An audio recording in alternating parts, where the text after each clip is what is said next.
Now let's talk about the 10% rule and see if we can do some calculations related to the 10% rule. So this is going to be a little tricky because we don't have a formula, but we're just going to use what we know. So in this problem, it says that 2 million kilojoules of sun energy comes into the ecosystem. How much is available in the third trophic level? And then it says, assume that plants only use 1% of the sun's energy. So I'm going to underline the important things. So we have 2 million kilojoules of sun energy. We want the third trophic level. And then we're assuming that plants only use 1% of the sun energy. So first we need to see how much of the sun's energy the plants will use. So we're going to need to multiply 2 million by 1%. So I'm going to do this.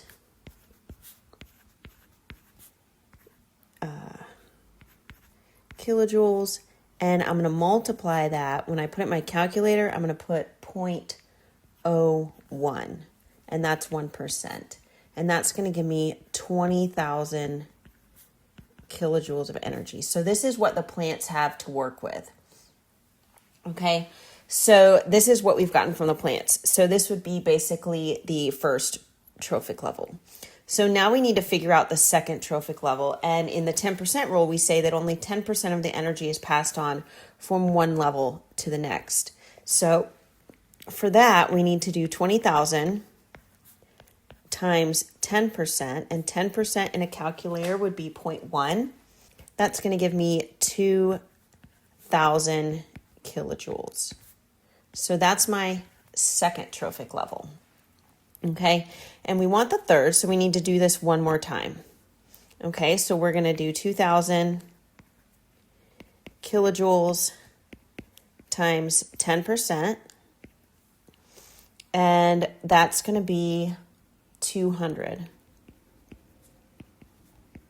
So that's what is available in the third trophic level. So this would be like a plant, and this would be an herbivore. So that could be like a rabbit.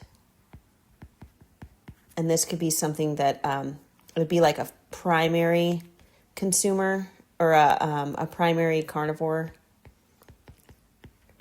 So you could have like, say, a fox.